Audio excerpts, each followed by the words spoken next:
Hi friends, welcome to John juice fresh garden. నేను మీ Antony. Friends, ఈరోజు మనం లాస్ట్ టైం మనము అంటే హార్వెస్ట్ చేసుకున్నటువంటి దోసకాయలని ఈరోజు నేను దోసకాయ పప్పు చేయబోతున్నానండి. దోసకాయ పప్పు చాలా రుచిగా ఉంటుంది.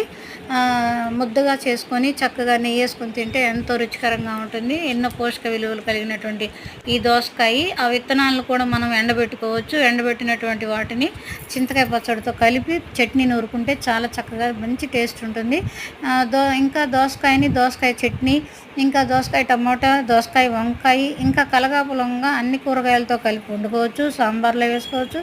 ఎన్నో రకాలుగా ఉపయోగపడుతున్నాయి ఈ దోసకాయని. ఫ్రెండ్స్, మీరు కూడా మీ మిద్దె తోటలో అన్ని రకాల కూరగాయలు చక్కగా పండించుకోవచ్చు. ఆర్గానిక్ ఫుడ్ ఆరోగ్యానికి ఎంతో మంచిది.